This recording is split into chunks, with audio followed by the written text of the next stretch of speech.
dito. Tapos push natin pababa. Yun. Sobrang bigat talaga. Man, legit. Pero pagka 20 grams yung gamit ng fly. Naman siya so far.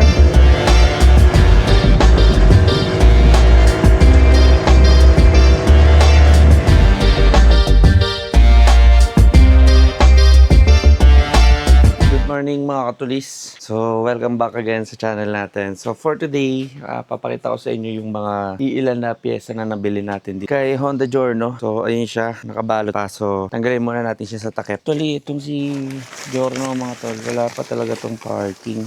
Ayan, dito lang siya sa tapat. Yan siya, ito lang yung cover niya. So, recent video nito is yung pinakabit natin tong MDL natin. Ayan, yung Zenlo na X1 GT kay 1870 Works. So, after natin magpakabit ng MDL, ayan, sinalpakan naman natin siya ng alloy na classic round side mirror. Ayan siya mga tol. So, all black lang. Nagustuhan ko dito yung stem niya kasi mahaba tas all black. So, terno dun sa kulay ng motor ni Honda Giorno natin. So, naisip kong pangalan dito si Georgia para babae naman kasi si Clicky. Ayan. Uy, kaya silip dyan. Yan nga pala yung aso ko mga katulis. Si Coco. Hello, Coco. Bantay ka kay Papa dyan. So, yun mga brother. Kaya lang naman tayo nandito sa vlog na to para maipakita sa inyo yung mga all black na pyesa na ikakabit natin kay Honda Giorno para mas mabigyan pa natin siya ng classic vibes or classic looks na tinatawag. So, una dito, yung mga essential muna talaga na kailangan natin gamitin mga katulis. Which is ito, yung kanyang plate holder na adjuster. So, kailangan ko to kasi ang stock na tapalodo ng Giorno is masyadong mababa. So, ito yung gagamitin natin. Kaya makikita nyo, meron siyang dalawang butas dito sa gitna para mai-adjust or maiangat natin yung plaka natin pag dumating na. Pero, by the way, wala pa yung ORCR natin tsaka yung plaka natin. Kaya, hindi pa natin siya nakakabit. Yan, yung adjustable plate holder. At the same time, syempre hindi mawawala dyan itong kanyang mga garnish. So itong garnish na to, gloss black siya. Kasi nga, yung garnish ng stock na matte black, kulay chrome. So tatanggalin natin lahat ng chrome dyan, papalitan natin lahat ng kulay black. Ito naman yung garnish din sa taillight. Yan, gloss black din. Ito din yung sa front panel, gloss black din na panel. Papalitan natin lahat para all black. Di ba? Malinis, man. Next, ito, bumili din tayo dito ng special tint para sa signal light front and rear. Yan, lalagyan din natin siya ng tint na kulay black. Pero don't you worry guys kasi kitang-kita pa rin yung signal light natin dito kahit na tatakpan natin siya ng kulay itim, signal light. So, ayan siya. At the same time, ito, sa panel gauge, meron din tayong tint na ilalagay. Kulay itim lang din. So, lahat talaga kulay black. Kasi gusto ko lang siyang maging classic scooter na all black. So, imagine mo na lang, di ba? Yung seat, hindi pa dumadating. So, shoutout kay Slick Seat. Tayo natin yung pinapagawa nating Jap style na upuan. So, abangan nyo yun. Pag dumating yun, separate na video. Kasi, nasa Pampanga pa. So, ginagawa. So, binangonan Rizal tayo. Kaya, medyo matagal-tagal yung pag-aantay natin doon. Next, ito mga tol.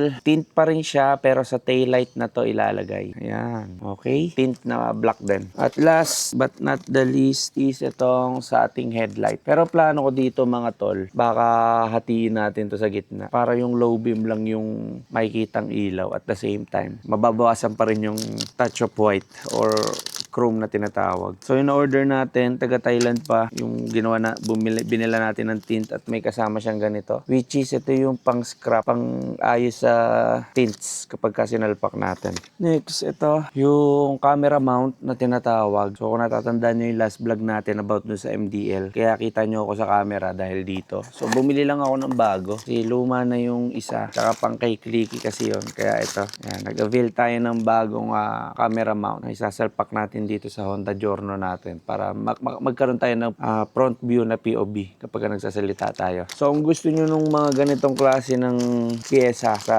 Honda Giorno ninyo, if ever gusto nyo man bumili, lalagay ko na lang dyan sa description mga tol para ma-order nyo din sa Orange app itong mga pinagbibili natin. Not but not the least, ito mga katulis yung pinaka-favorite ko sa lahat. Yan. Itong Achi na ride ready parts pang Honda Giorno. So ito yung front fairing bearings niya sa may dibdib kung tawagin. So medyo hindi kasi ako fan nung medyo hindi ako fan nung design na to, itong chrome parts na to. Kaya buo yan, pinalitan na natin or bumili na tayo. So ito siya mga tol. Ayan siya. Galing din to ng Thailand. Okay. So ito yung papalit natin. Yan, kung mapapansin nyo, wala yung chrome parts dito sa gitna. Meron lang sticker dyan ni Ats. Meron siyang tatlong parang exhaust dyan, no? Air vent kung tawagin. Linis nito pagka naikabit na natin. Diba? Yun. So ngayon mga tulis, nabanggit natin nung nakaraan na ang stock na flyball nga ng Honda Giorno is 20 grams, which is napakabigat. So hirap siya sa mga ahonan. Dito tayo nakatira sa bundok, kaya bumili na rin ako ng flyball na 17 grams. So check natin kung 17 grams yung tono natin dito sa Honda Giorno. At baka ayun muna yung unahin nating ikabit kasi kailangan natin yon. So tara. So yan siya. 6 na 17 grams. So kabit natin to ngayon. Pause. Check na din natin yung status nung tawag dito, yung panggilid ng Honda Giorno natin kasi nasa almost magto 200 kilometers na yung nagagamit natin sa kanya. Dito sa pag-open ng CVT, gamit tayo ng 8mm tsaka impact para mas mapabilis yung buhay natin.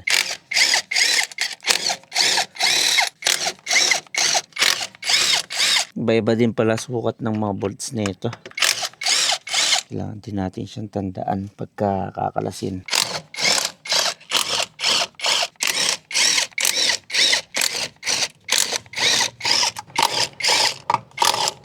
So yun, natanggalan natin tong cover. Medyo mahirap lang siya tanggalin kasi nakalagay dito yung wire. At the same time dito, mayroong clip na nakasabit. So kailangan ninyo ng flat screw para masukwat yun. Masukwit. So ayan na siya. So hindi natin siya matatanggal hanggat hindi natin to naalis. Yung nag-iisang 8mm dyan. Ayan na yung pulley. Tanggalin muna natin. Ito lang din yung isa sa napansin ko mga katulis na medyo downside sa Giorno kasi sa sobrang laki ng kaha niya, sa sobrang oval. Hirap nang abutin, special itong air filter. Atong panggilid natin bago makalas. Pagdadaanan mo muna ang mga hindi ka guys sa Honda Click na kalas agad. Okay. Kahan ang crankcase ng Giorno. So ito na panggilid natin. So hindi na rin natin siguro tatanggalin tong clutch bell. Ito na lang pulley side. Kasi bola lang naman yung papalitan natin eh.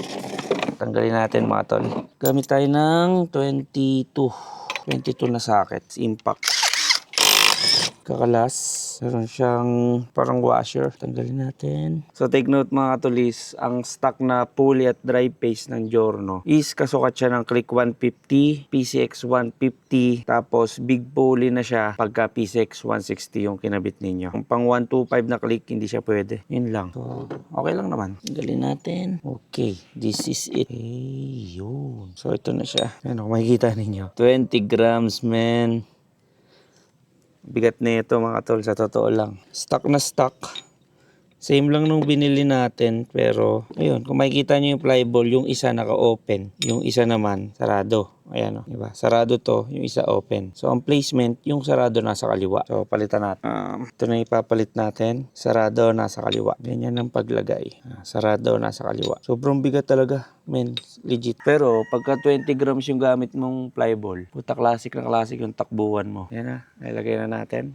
Next, balik na natin to. Wala muna tayo ibang gagalawin. Wala muna tayong lilinisin kasi all goods na all goods pa. So, okay na mga brother. Kabit na lang natin lahat. Tapos, i-testing natin. Let's go. Yung belt niya, Mitsubishi yung brand. Mitsubishi. Tapos, pulley. Asan lang din natin. Balik na natin. And then, itong kanyang washer and pulley nut. Bago natin igpitan yan, ikot muna natin para sure ball. Okay, panda rin natin.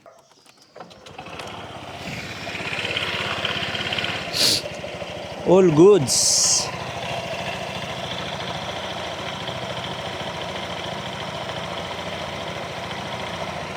Medyo matagtag lang. Tagtag mapagpag yung belt. Pero tsaka na natin siguro ito ng maayos kapag nakapagpa-regroove na tayo ng clutch belt tsaka ng pulley. Kasi stock pa parehas. So sa ngayon, bola lang talaga muna yung papalitan natin para ma-maintain natin yung kailangan nating RPM pagka paakyat tayo dito sa bundok. So balik na lang natin ito mga tulistas. Subukan natin ikabit yung ibang pyesa. Let's go.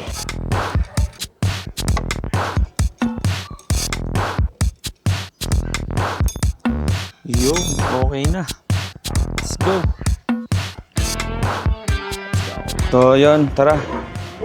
Ikot muna natin dito sa division. Check natin yung pinalitan nating bola. Saya.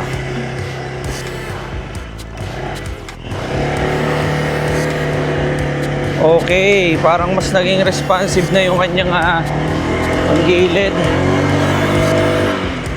Yun, okay.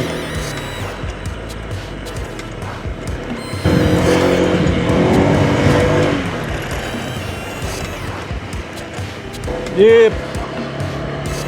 So yun mga tulis, ramdam na ramdam natin yung pagpapalit natin ng 17 grams na bola. Pero andun pa rin yung pagka-stock niya. Kasi nga stock pa rin yung pulley, drive pace natin, tsaka yung clutch bell natin, tsaka yung mga springs.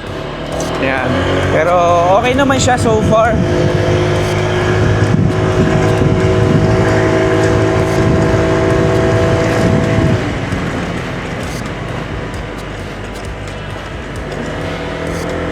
Tapos yung side mirror natin, ganyan.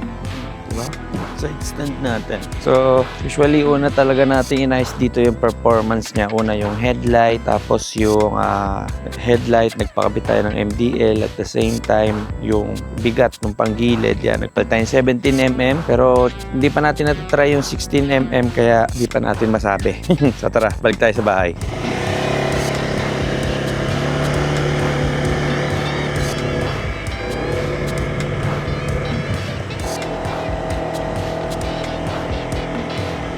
Iba talaga yung pagka-classic vibes na ito, men. Classic na classic. Yan na ang aming mini house na may mga sampay. So mga katulis, baka palitan na rin natin tong garnish na to. So ito lang, susunod na to tsaka sa taillight natin. Madali lang naman kasi siya, kasi dalawang clip lang siya. So para makabawas na rin tayo ng gagawin dito kay Giorno. So tanggalin natin. Medyo mahirap siya tanggalin, ha. Dahil na pagbago. Yun. Yung sinasabi ko sa inyo mga katulis, dalawang blue na clip lang. Yan lang yung nagpapakapit dun sa garnish na to. So, kukunin lang natin tong dalawang blue na to. Kasi lilipat natin dun sa binili nating bago. So, ito yung bago nating kuha. Yan. Ito siya. Diba? Black na black para malinis.